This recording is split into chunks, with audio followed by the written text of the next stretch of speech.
Assalamualaikum warahmatullahi wabarakatuh. Halo semua. Kami dari kelompok 6 akan menjelaskan tentang kurikulum 1984 yang beranggotakan Sanda Sanjaya, Muhammad Rafli Rafsanjani, dan Amanda Zahira.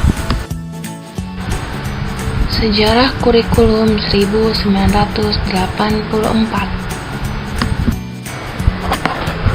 Kurikulum 1984 merupakan tindak lanjut keputusan Menteri Pendidikan dan Kebudayaan nomor 0461-U-1983 pada tanggal 22 Oktober 1983 tentang perbaikan kurikulum pendidikan dasar dan menengah di lingkungan Departemen Pendidikan dan Kebudayaan. Kurikulum pendidikan 1984 adalah kurikulum yang disederhanakan dari kurikulum 1975 dan sesuai dengan kondisi terakhir pada bangsa sekarang, dan lebih diintensifikasikan peranan materi muatan lokal khususnya dalam pendidikan kesenian, bahasa daerah, dan pendidikan keterampilan. Secara umum, dasar perubahan kurikulum 1975 ke kurikulum 1984 diantaranya sebagai berikut. Yang pertama, terdapat beberapa unsur dalam GBHN 1983 yang belum tertampung dalam kurikulum pendidikan dasar dan menengah. Yang kedua, terdapat ketidakserasian terhadap kurikulum berbagai bidang studi dengan kemampuan anak didik. Yang ketiga, terdapat kesenjangan antara program kurikulum dan pelaksanaannya dalam sekolah. Dan yang terakhir, terlalu padatnya pada kurikulum yang harus diajarkan hampir setiap jenjang. Ciri-ciri kurikulum 1984. Yang pertama yaitu berorientasi pada tujuan instruksional. Hal ini didasari oleh pandangan bahwa pemberian pengalaman belajar kepada siswa dalam waktu belajar yang sangat terbatas di sekolah harus benar-benar fungsional dan efektif. Oleh karena itu, sebelum memilih atau menentukan bahan ajar, yang pertama harus dirumuskan adalah tujuan apa yang harus dicapai oleh siswa. Yang kedua, ada pendekatan pengajarannya berpusat pada anak didik melalui cara belajar siswa aktif terlibat secara fisik, mental, intelektual, dan emosional dengan harapan siswa memperoleh pengalaman belajar secara maksimal, baik dalam ranah kognitif, afektif, maupun psikomotorik. Yang ketiga yaitu materi pelajaran dikemas dengan menggunakan pendekatan spiral. Yang dimaksud spiral adalah pendekatan yang digunakan dalam pengawasan bahan ajar berdasarkan kedalaman dan kekuasaan materi pembelajaran. Semakin tinggi kelas dan jenjang sekolah, semakin dalam dan luas materi pelajaran yang diberikan. Yang keempat yaitu menanamkan pengertian terlebih dahulu sebelum diberikan latihan. Konsep-konsep yang dipelajari siswa harus didasarkan kepada pengertian alat peraga sebagai media, digunakan untuk membantu siswa memahami konsep yang dipelajarinya.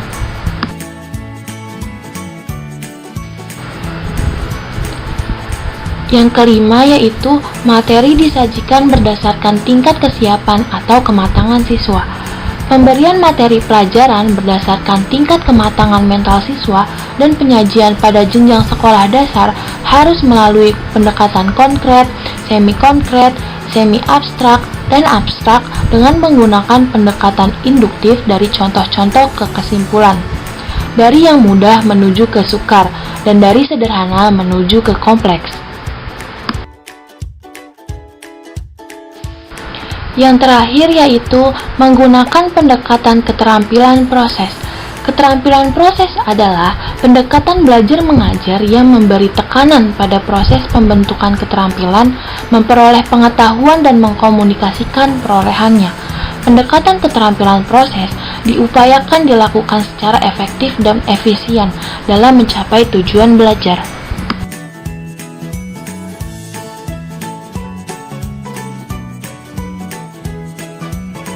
Adanya perubahan dalam perangkat mata pelajaran inti.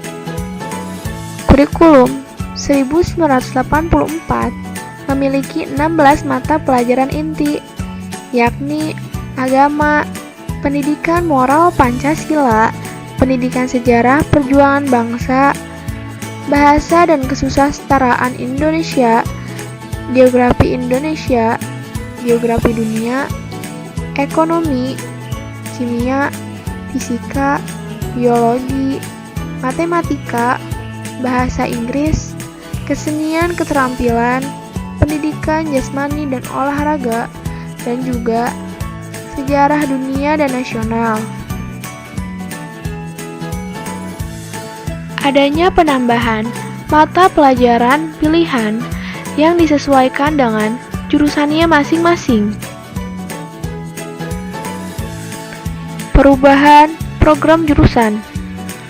Jika semula pada kurikulum 1975 terdapat 3 jurusan di SMA, yaitu IPA, IPS, dan juga bahasa, maka dalam kurikulum 1984 jurusannya dinyatakan dalam program A dan juga B.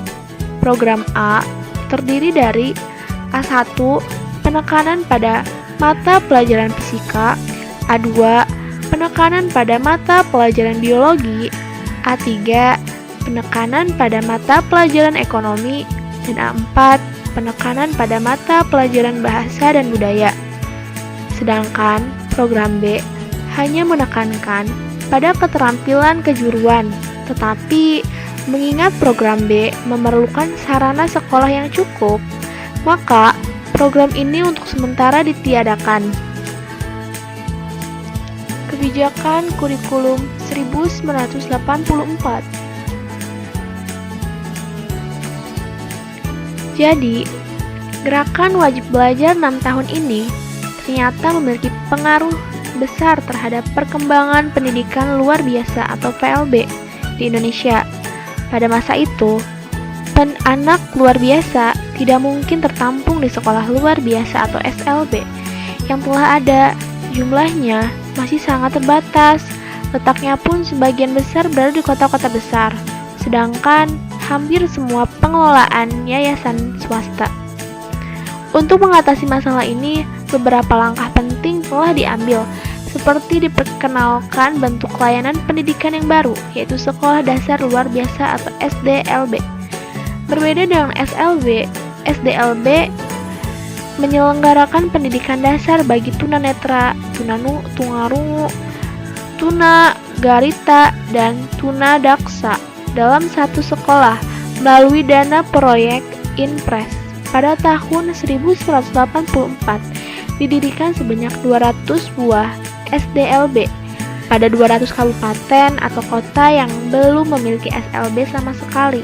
Di sisi lain, diresmikan pula sejumlah sekolah umum untuk dapat menerima anak luar biasa, terutama penyandang tunanetra dengan potensi akademik normal. Sekolah ini kemudian disebut sekolah terpadu. Kegiatan kurikuler. Jadi kegiatan kurikuler ini terdiri dari 3 bagian. Yang pertama, kegiatan intrakurikuler, yang dimana dilakukan di sekolah, yang jatah waktu atau kreditnya telah ditentukan dalam struktur program. Tujuan kegiatan ini adalah agar peserta didik dapat memperdalam, menghayati apa yang dipelajari dalam kegiatan intrakurikuler. Yang kedua, ada kegiatan kokurikuler, adalah kegiatan di luar jatah waktu kredit atau kreditnya yang telah ditentukan dalam struktur program. Kegiatan kokurikuler ini mempelajari buku-buku tertentu, merancang dan melakukan penelitian sederhana, membuat karangan, dan kegiatan-kegiatan lain sejenisnya. Hasil kegiatan peserta didik ini diperhitungkan dalam menentukan nilai peserta didik. Yang ketiga, ada kegiatan ekstrakurikuler, yaitu kegiatan di luar jatah waktu atau kredit yang telah ditentukan dalam struktur program, termasuk waktu libur sekolah. Tujuan kegiatan ini adalah untuk memperluas pengetahuan peserta didik, mengenal hubungan antar berbagai mata pelajaran, menyalurkan bakat dan minat, dan melengkapi upaya pembinaan manusia seutuhnya. Kegiatan ekstrakurikuler ini antara lain dapat berupa kunjungan ke objek-objek tertentu, misalnya gunung, pantai, candi, museum, dan lain-lain. Administrasi kurikulum. Jadi, di tingkat TK, SD, dan SMP itu diterapkan jam pelajaran per minggu. Sedangkan di jenjang pendidikan menengah diterapkan sistem kredit semester. Nah,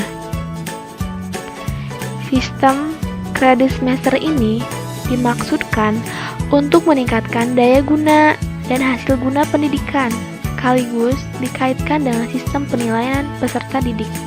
Satu kredit diartikan dengan 1 jam pelajaran tatap muka, ditambah dengan setengah jam pelajaran pekerjaan rumah per minggu atau per semester.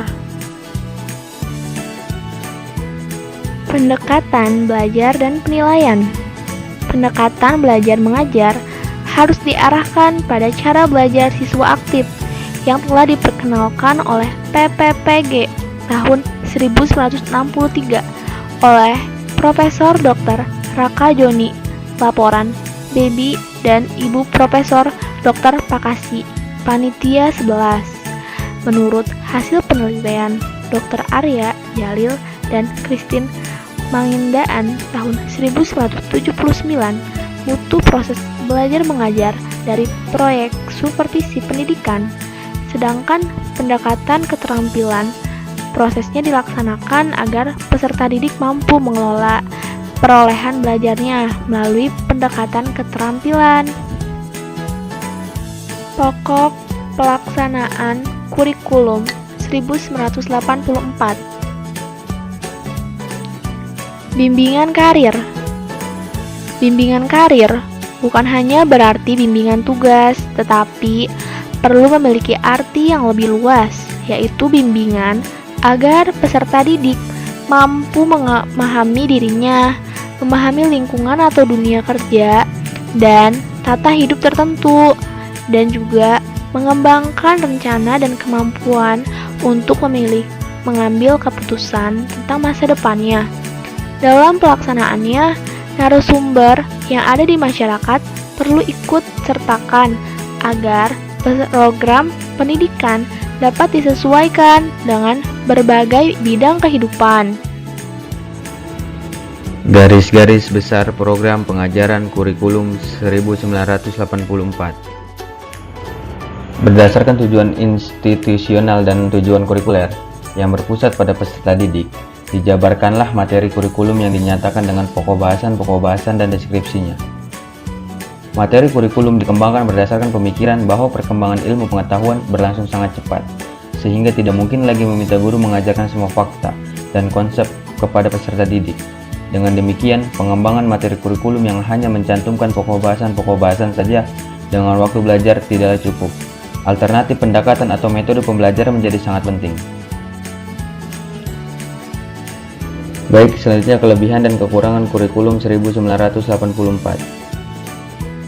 Kelebihan kurikulum 1984 yang pertama, kurikulum ini memuat materi dan metode yang disebut secara rinci sehingga guru dan siswa mudah untuk melaksanakannya.